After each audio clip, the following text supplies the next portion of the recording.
Hi. Hope you're having a great day. Praying that you will. I'm talking about manipulation. I talked about manipulation yesterday, and I'm just going to do a little recap on that, and I'm going to go into the new. So, yesterday I talked about workplace manipulation and transferring workloads onto others. How manipulators will use this. Taking credit for others' work after manipulating them to do your work. Transferring your energy for your projects over to theirs. Okay, so it would be them transferring your energy from your project over to theirs by interrupting your project, having you to work on their project, and you end up putting your project on the back burner. And so when they take credit for others' work after manipulating their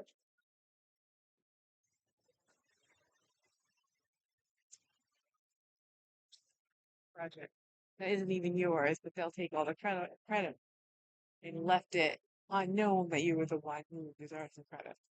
Okay, so that was yesterday, how they basically want to manipulate is basically do not want to be responsible. They don't want to take on the workload, but they want to have all the prestige as if they did. For whatever they can do to get others to do the hard work and for them to get the prestige. That's what they think they want. So it wasn't just about workplace, it wasn't a day-to-day kind of thing, just when they wake up in the morning, like, oh, wow, I gotta do this. Who can we put it on? They're like big delegators, but they're not actually doing it to have a team spirit. They're doing it for their own glory, basically. So I'll say, so mind manipulation is what I'm talking about today. And I'm going to bring up gaslighting because that's manipulating your mind, right? So manipulating you to see things from their perspective while downgrading your own perception. Okay, so what is your perception? So your perception is apprehending by means of the senses or of the mind, cognition, understanding. So you have a perception, you have already experienced a situation and come to a conclusion about what's going on or how you want to perceive it.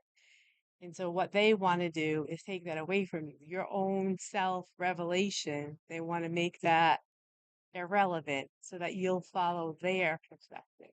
Okay. So then I go on to say a lie, they just tell you about anything. Manipulating your awareness derived from sensory processes while a stimulus is present. So they'll actually have something going on, or you'll have something going on, and you'll perceive it by how you perceive it, and they'll tell you, no, that's not what's going on. So that in the way that they do this is by creating a scenario to unify their perception to a physical outcome. Let me give this example. So let's just say they assume that your best friend is flirting with the neighbor. And so my best friend is not flirting with the neighbor. They're not interested in. So they go over to the neighbor. Let's just say your best friend's over and you're, you know, hanging out or whatever. They'll go over to the neighbor and they'll say to the neighbor, hey, we have a friend next door and they're interested in you. So the neighbor will be like, oh, really? Who is this? Well, come on over and take a look. So the neighbor will come over thinking that your friend is interested in them. So they'll stop flirting with your friend, and in turn, your friend respond by flirting back. This is the kind of example. This is the kind of manipulation they will use just to prove that you were wrong, that you don't know your friend, to make it seem like you're not as good of a friend as you could be, and that they know better than you do about your friend and the neighbor. Because they always want to seem like they're on top. They always want to seem like they're in the know, right? So they want to take away your confidence in how you perceive things. They want to make you feel insecure and unbalanced. So then they can say, see, I told you, you didn't know what you were talking about, creating inside you self doubt. Maybe I was wrong because you have no idea the manipulator went across the street to tell the neighbor that your friend was there. You're absolutely in the dark about that. So now you're thinking, I must have missed something last time when they were in the same room together or at the cookout. And now it's easy to see that, yeah, they are flirting, that my friend is flirting with the neighbor, making you trust in the observations that the manipulator has in discrediting your own perception. And they've all been behind the scenes creating this scenario so you will have self-doubt. Now that's not actually gaslighting. So like in the movie, there's a little movie called Gaslighting, and I think it's from like the 1950s or 60s. There's a man who decides to make his wife seem as though she's crazy. So he does things like she'll cook something and turn off the stove.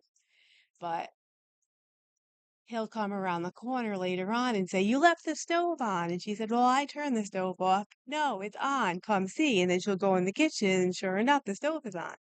And so it was that kind of thing, that kind of a scenario. So it would be more like when an abuser, you put your keys down, or a manipulator, you put your keys down and you know exactly where you put your keys. So you go to get your keys and you're in a hurry and you want to leave and you know where your keys are and your keys aren't there.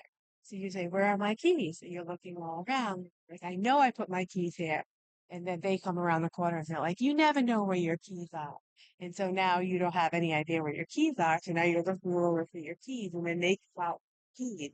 Like, "Oh, I found your keys." That, yeah, that's they want to make it seem as if you didn't know where your keys were. And it's all tying together. It would be like something that you didn't do, but they gaslighted you to do it, or something they did. Like, let's just say, you saw them um, take, $20 out of your wallet, and you're like, "Oh, they took $20 out of my wallet." You saw them, you came into the room and they took it. They're like, "I didn't take $20 out of your wallet. You must have lost it." That's gaslighting. I mean, there's simple ways of gaslighting and there's more extensive ways of gaslighting. Um, Something like, "Oh, where you parked your car." So you're like, "I parked my car like in this spot. Where's my car?" And you're like, "You didn't park your car there." And it's like, "Look, it's down the street." And you didn't park your car down the street. They actually moved your car down the street to make it seem as if you don't even know where you parked your own car. And then they can say to other people, "He doesn't even know where they parked their own car. What's up with this person?" Like, it's just creating self-doubt, making it look like you are incompetent, and that's their goal. These outcomes build up over time to condition you to not trust your perception and to trust their perspective in everything. They will look for anyone, any way, or reason to cause you to doubt yourself, to feel and look like you cannot approach one thing. This will cause you to lose confidence and be afraid to make decisions towards growth, either to move away from them or just evolve out of your situation or begin a new career. This can be done by an employer too. Keep to keep you from moving on, from getting a promotion, maybe it's promotion. You can't do your job, and they'll bring to your work database or cause some kind of confusion so that they can get the promotion and you can't get a promotion. Like, the thing is, you're not going to know that you're being like when you don't know that they're talking to the neighbor behind your back. You have no idea. So it's not like you're looking at this from a perspective of, "Oh, I'm being manipulated here." No, this is someone you trust. This could be someone that's married. This could be your sibling. This is someone you trust. So you're under the impression that they're interacting with you the way that you're interacting with them, which is the biggest misconception you can have. Never assume that somebody is interacting with you the way that you interact with them. Never assume that. Always watch out, red flags, and be under be in the understanding that people don't interact like you. That everybody is different, and it's quite possible that this person has no clue how you interact because that's more a possibility. So you're not going into work looking for someone who's trying to mess up your chance to get a promotion. You're not looking for, you know, to be wrong about your friend. These are all things that are done behind the scenes. You're not actually sniffing out a manipulator. And that's why manipulation works. Because they know, because if you knew these things that I'm telling you ahead of time, that they went across the street to talk to the neighbor so that they could make it look like your friend was flirting with the neighbor, then you wouldn't have a problem because you're like, oh, okay, what kind of a game are you playing? It's that once you figure out, because all manipulators are always manipulators, they're just looking for a different way to manipulate. So once you figure out you're dealing with a manipulator, then you know, you're like, oh, okay, I get it. But you have no idea they went across the street. You have no idea someone's messing with your work files because you don't realize that you're being manipulated. You're going about your day trying to get your things done, trying to accomplish things, trying to, make the world go around. And so they're behind the scenes behind you, just like knocking things, taking things apart. And you're like, why is somebody doing that? And it's just to basically put you in a position where they think that you need them and that they know better than you and that you're beneath them. So they want to feel like they can, it's actually like, it's a way to have control, right? They can control your situation because it makes them feel more secure because they know they're not working for a space and they're looking for somebody to do for them. And so they want to keep you in a position where you feel stuck, where, well, I guess I'll do for this person because there they are. They know better than me. These people are afraid to lose you, so they confuse you into submission. Truth is, they can't make it without you. Yeah, they don't want you to go anywhere. They want to keep you down, keep you where they can, where you can be of service, where you can be of use to them, and that they don't have to worry about getting their own things done, like I talked about yesterday. Anyway, just keep on out. I'll look out for that. This is how they maneuver, and to them, it doesn't mean anything. I mean, it's not even. It doesn't mean anything to them. They don't care about manipulating other people. They're just doing it so that they can meet whatever objective they have, what they can use you for whatever they like to use. That's it. That's their objective, actually. Have a great day.